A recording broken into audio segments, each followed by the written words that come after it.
अस्सलामुअलैकुम everyone, welcome to my channel. आज की वीडियो में हम स्टार्ट कर रहे हैं क्लास 9 एक्सरसाइज नंबर 8.3 का क्वेश्चन नंबर 3। अब देखिए हमारे पास क्वेश्चन है क्या, solve the following equation. Sir मुझे क्या करना है, मुझे इक्वेशन को सॉल्व करना है। और सर याद रखिएगा इक्वेशन सॉल्व करने का मतलब ये कि मुझे value of unknown find out करनी है। अब वैल्यू ऑफ अननोन मतलब मुझे एक्स चाहिए। अब सर मुझे अगर एक्स चाहिए तो यहाँ पे एक बात नोट कीजिएगा कि मेरे पास इस बार एक्सरसाइज नंबर 8.2 की तरह क्वाड्रेटिक इक्वेशन नहीं है। एक्स की जो पावर है वो 2 की जगह क्या ही हाईएस्ट पावर है 4। तो अब मैं क्या करूँगा सर, मैं अब बताऊँगा मैं क्या करूँगा। मैंने क्वेश्चन क्या कर लिया, मैंने क्वेश्चन रीराइट कर लिया। अब मुझे बताएं मेरे पास क्वेश्चन है क्या। उसने कहा सर क्वेश्चन मेरे पास है 12x exponent 4 minus 11x square, आगे क्या है +2 इक्वल्स टू 0। अब बच्चे ने एक बात कही, बच्चे ने कहा सर प्रॉब्लम यह है कि हाईएस्ट पावर 4 नहीं है, तो सर हाईएस्ट पावर 2 नहीं है। तो सर मैं एक काम करूंगा, अगर हाईएस्ट पावर 4 है तो कोई मसले वाली बात नहीं है। मैंने लेट कर लिया। क्या लेट किया कि सर एक्स स्क्वायर किसके बराबर है, उसने कहा सर m के। किसके बराबर है, m के, और नाम रख दिया मैंने इसका इक्वेशन नंबर 1। क्या नाम रख दिया इसका, इक्वेशन नंबर 1। तो सर अगर ये आपके पास एक्स स्क्वायर किसके बराबर है, m के, तो सर मुझे बताएं पावर 4 किसके बराबर होगी। तो मैंने एक काम किया पावर 4 के लिए अगेन मैंने स्क्वायरिंग कर ली, लेकिन स्क्वायरिंग करेंगे तो बोथ साइड करेंगे। ठीक है सर, यहाँ क्या बना 2 2 ज़ा 4, और ये मेरे पास क्या बन गया m स्क्वायर। यानी कि सर मेरे पास जो एक्स स्क्वायर है वो किसके बराबर है, m के, और x एक्सपोनेंट 4 किसके बराबर है, m स्क्वायर के। अब मैं रिप्लेस करवा दूंगा इसको, तो मेरे पास बताएं इक्वेशन क्या बनेगी। उसने कहा सर इक्वेशन बन जाएगी 12। ठीक है भाई, ये बन गया m स्क्वायर, आगे बताइए माइनस का 11, ये बन गया मेरे पास m + 2 इक्वल्स टू 0। बच्चे ने सवाल पूछा, उसने कहा सर सब तो लेट करते हैं, वाई आपने लेट m क्यों किया। क्योंकि सर मेरा नाम किससे आता है, m से, तो मैंने लेट कर लिया m। अब यहाँ पे एक बात, जैसे ही आपके पास क्वाड्रेटिक इक्वेशन बनी तो बच्चा खुश हो गया। बच्चे ने कहा सर देखें अब मैं इसको सॉल्व कर सकता हूँ 3 मेथड से। मैं फैक्टराइजेशन कर सकता हूँ, मैं कंप्लीटिंग स्क्वायर मेथड अप्लाई कर सकता हूँ, और मैं अप्लाई कर सकता हूँ क्वाड्रेटिक फार्मूला। तो जो मेथड आपको अच्छा लगे वो कर लिएगा, लेकिन मैं एडवाइस करूँगा कि आप फैक्टराइजेशन पे जाइएगा। अब बच्चे ने सवाल पूछा सर क्यों जाइएगा फैक्टराइजेशन पे। सर इसलिए जाइए क्योंकि फैक्टराइजेशन मेथड कम स्टेप लेता है और आपको आंसर भी दे देगा। ठीक है सर, हाँ नहीं हो रही फैक्टराइजेशन फिर आप कोई और मेथड यूज़ कीजिए। उसने कहा sir corner to corner multiply करेंगे, 12 2 मेरे पास क्या होगा 24। फैक्टराइजेशन आप कैसे करते हैं, आप कहते हैं sir corner to corner multiply करूँगा, और मेरे पास क्या बन गया 12 2 24। अब 24 के साथ आप गेम खेलें। सर कैसे खेलेंगे, 2 1 2, आगे क्या रहेगा 2 2 4। फिर मेरे पास बताएं क्या बना। उसने कहा सर अब मेरे पास आ गया 2 6 12, आगे बताइए भाई 2 3 6, और लास्ट में आ जाएगा 3 1 3। अब ये तो हो गया पहला स्टेप। दूसरे स्टेप में क्या होगा, जिन दोनों को आपने मल्टीप्लाई करवाया था उन दोनों की साइन को भी मल्टीप्लाई कीजिए। प्लस प्लस क्या होगा, प्लस प्लस करने के बाद मिडिल टर्म आनी चाहिए 11। ठीक है सर, देखें यहाँ पे क्या कुछ ऐसा है कि दो फैक्टर ऐसे बनाए जिनको प्लस करने के बाद क्या है 11। तो बच्चे ने कहा जी सर हाँ देखें मुझे मिल गया 2 2 4, 4 2 8, और 3 1 3। ठीक है सर, यानी कि यहाँ पे अगर मैं 8 में 3 प्लस करूँ तो मेरे पास क्या आ जाएगा 11 आ जाएगा। अब बच्चे परेशान होते हैं साइन को लेके, और मैं हमेशा अपने बच्चे को कहता हूँ कि साइन को लेके कभी परेशान मत होइएगा। माइनस साइन लिखा और 11 की जगह आप क्या लिख देंगे 8 + 3। साइन वगैरह सब खुद आएगी, आपको कुछ भी करने की ज़रूरत नहीं है। चलें सर अब क्या होगा, अब मेरे पास आ गया 12m स्क्वायर। अब माइनस साइन से 1 बाय 1 दोनों को आप मल्टीप्लाई करवा दीजिए। ठीक है सर, देखें यहाँ पे ये माइनस साइन है ना, 1 बाय 1 दोनों को इससे क्या करवा दीजिए मल्टीप्लाई, और same as it is m से भी दोनों को 1 बाय 1 क्या करवा दीजिए मल्टीप्लाई। तो मुझे बताएं मेरे पास क्या आएगा। चले मैं नीचे चले जाता हूँ ताकि वैल्यूज़ कंजस्टेड ना हो।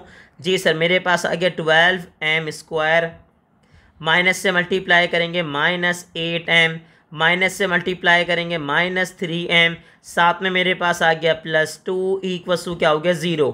सर दोनों में कॉमन चेक कीजिए क्या आया। उसने कहा सर 12 और 8 में कॉमन टेबल। सर याद रखिएगा कॉमन लेते हुए सबसे बड़ा नंबर कॉमन लेंगे। तो उसने कहा सर कॉमन आ गया मेरे पास 4 का टेबल। एम स्क्वायर और एम में कॉमन क्या आ गया एम। तो मुझे बताएं 4 का टेबल कितना पढ़ेंगे 12 आ जाए, तो 4 3 ज़ा 12।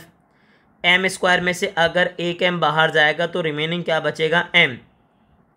अब मुझे बताएं 4 का टेबल कितना पढ़ूँ, 8 आ जाए, 4 2 ज़ा 8 और एम कहाँ चला गया बाहर। अब बताएं सर ये minus sign as it is आ गई। मुझे बताएं 3m और 2 कॉमन टेबल, उसने कहा सर कॉमन तो कुछ नहीं है, अगर कॉमन नहीं है तो मैं 1 का टेबल ले लूँगा क्योंकि 1 का टेबल सब में कॉमन होता है। 1 3 ज़ा क्या होगा 3, आगे क्या आएगा 1 2 ज़ा 2। सर एक बात याद रखिएगा, ब्रैकेट के बाहर अगर माइनस साइन आई तो दोनों की साइनें क्या हो जाएंगी चेंज, माइनस क्या हो जाएगा प्लस और प्लस क्या हो जाएगा माइनस। ठीक है, और होता क्या है, क्या माइनस साइन से मल्टीप्लाई करवाते हैं, minus minus plus, minus plus क्या हो जाएगा माइनस। अब आपने दोनों कॉमन ले लिए, कॉमन क्या है मेरे पास 3m माइनस 2। ठीक है सर, मेरे पास पहले में से क्या बचा 4m और दूसरे में से क्या बचा माइनस का 1, इक्वल्स टू क्या हो गया 0। अब जैसे ही आपने देखा, आप एक बात नोट करेंगे सर, अगर दोनों वैल्यूज़ को मल्टीप्लाई करके आंसर 0 आ रहा है, दोनों वैल्यूज़ को मल्टीप्लाई करके आंसर क्या आ रहा है 0, तो आप बोलेंगे आइदर एंड और। आइदर एंड और, आइदर एंड और का मतलब क्या सर, अगर मल्टीप्लाई करने पे आंसर 0 आ रहा है तो ये तभी पॉसिबल है जब या तो पहला वाला 0 हो और या तो दूसरा वाला 0 हो या दोनों 0 हो। बात समझ आई। अब यहाँ से निकालूंगा मैं m, सर ये माइनस का 2 इधर आके क्या हो जाएगा प्लस का 2।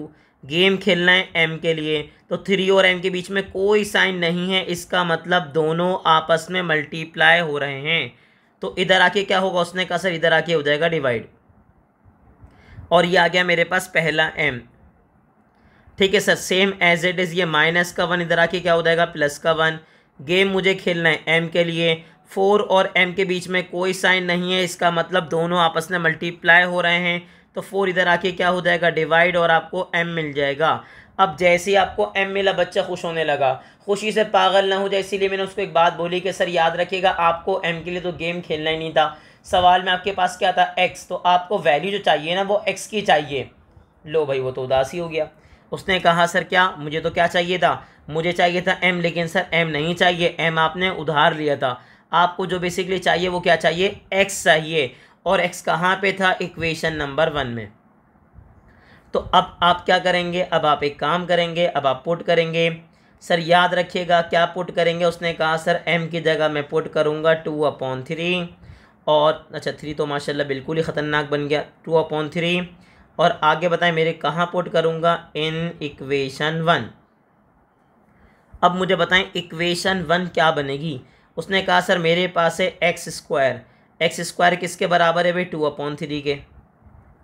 ठीक है भाई, अब बच्चे ने कहा सर मुझे चाहिए x, लेकिन x पे क्या लगा हुआ है स्क्वायर लगा हुआ है, तो मुझे बताएं स्क्वायर रिमूव कैसे होता है। उसने कहा सर अगर आप स्क्वायर रिमूव करना चाहते हैं तो आपको स्क्वायर रूट अप्लाई करना पड़ेगा बोथ साइड, लेकिन याद रखिएगा नंबर के स्क्वायर रूट होते हैं 2, एक पॉजिटिव आता है दूसरा क्या आता है नेगेटिव। अगर आपको जानना है कि कैसे, तो मैंने पार्ट नंबर 1 के अंदर डिटेल में समझाई हुई सारी चीज़ें। ठीक है सर, यहाँ इसके बाद क्या होगा, इसके बाद स्क्वायर से रूट क्या हो जाएगा कैंसिल, मुझे क्या मिल जाएगा, मुझे मिल जाएगा यहाँ पे x। ठीक है सर, साथ में क्या आएगा प्लस और माइनस। अब स्क्वायर रूट अगर आप 2 का लेंगे तो पॉइंट में आएगा, 3 का लेंगे तो भी पॉइंट में आएगा, तो आपको बिल्कुल एज इट इज छोड़ना पड़ेगा। जी सर आपने छोड़ दिया, लेकिन एक बात याद रखिएगा सर, अगर हमारे डिनोमिनेटर में क्या आता है अंडर रूट आता है, स्क्वायर रूट आता है, किसमें डिनोमिनेटर में, तो हम क्या करेंगे सर, हम डिनोमिनेटर का जो स्क्वायर रूट है उसे रिमूव करते हैं।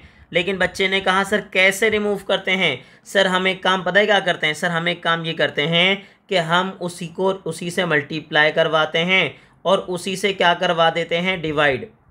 इसको कहते हैं रैशनलाइज करना, कि आप क्या करेंगे डिनोमिनेटर में से आप क्या कर देंगे स्क्वायर रूट रिमूव करेंगे।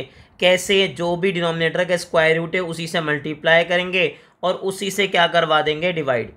अब बताएं मुझे क्या मिलेगा, उसने कहा सर यहाँ पे तो x आ गया, साथ में आ गया प्लस और माइनस। सर अब देखें ये आपके पास 2 रेडिकल आपस में मल्टीप्लाई हो रहे हैं, तो रेडिकल आपस में कैसे मल्टीप्लाई होते हैं सर, जो रेडिकेंड है ना रेडिकल एक हो जाता है और रेडिकेंड अंदर आके मल्टीप्लाई होता है। ठीक है सर, अंदर आके कैसे मल्टीप्लाई होगा, यानी कि मेरे पास हो जाएगा 2 मल्टीप्लाई बाय 3। यही काम मैं ऊपर करूँगा और यही काम कहाँ करूँगा, नीचे, 3 मल्टीप्लाई बाय 3। अब जैसे ही हमारे स्टूडेंट ने देखा, उसने कहा सर देखें 3 3 से मल्टीप्लाई हो रहा है, तो बन जाएगा 3 का स्क्वायर, और स्क्वायर बन जाएगा तो स्क्वायर रूट से क्या हो जाएगा, कैंसिल। अमूमन हमारा बच्चा बचपन से पढ़ते हुए आया कि सर पेयर बना तो ये क्या होगा, एक बाहर चले जाएगा। लेकिन ये तो कहानी है, ये कहानी के लिए अच्छा है, लेकिन आप कॉन्सेप्ट क्या होता है, कॉन्सेप्ट ये होता है कि सर आपने क्या किया, 3 को 3 से मल्टीप्लाई किया तो 3 का बन गया स्क्वायर, और स्क्वायर से रूट कैंसिल हो गए, 3 कहाँ चले जाएगा, बाहर।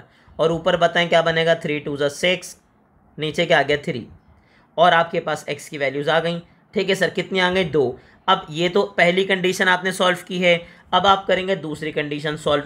मैं हाथ के हाथ बराबर में ही कर लूँगा, ठीक है सर, क्योंकि स्पेस मेरे पास बहुत ज़्यादा है। आपका दिल चाह रहा हो तो आप अलग पेज पे भी कर सकते हैं, कोई ऐसी मसले वाली बात नहीं है। बोर्ड में वैसे भी कॉपी आपको फ्री में मिलेगी। ठीक है भाई, चलें अब आ जाइए। उसने कहा सर अभी क्या पुट किया था, अभी आपने पुट किया था 2/3। अब मैं पुट कर दूंगा m की जगह पे क्या, 1/4, और कहाँ पुट कर दूंगा, इन इक्वेशन 1। तो मुझे बताएं इक्वेशन 1 मेरे पास अब क्या बनेगी। उसने कहा सर इक्वेशन 1 की अगर आप बात कर रहे हैं ना, तो मेरे पास इक्वेशन बन जाएगी x² = 1/4।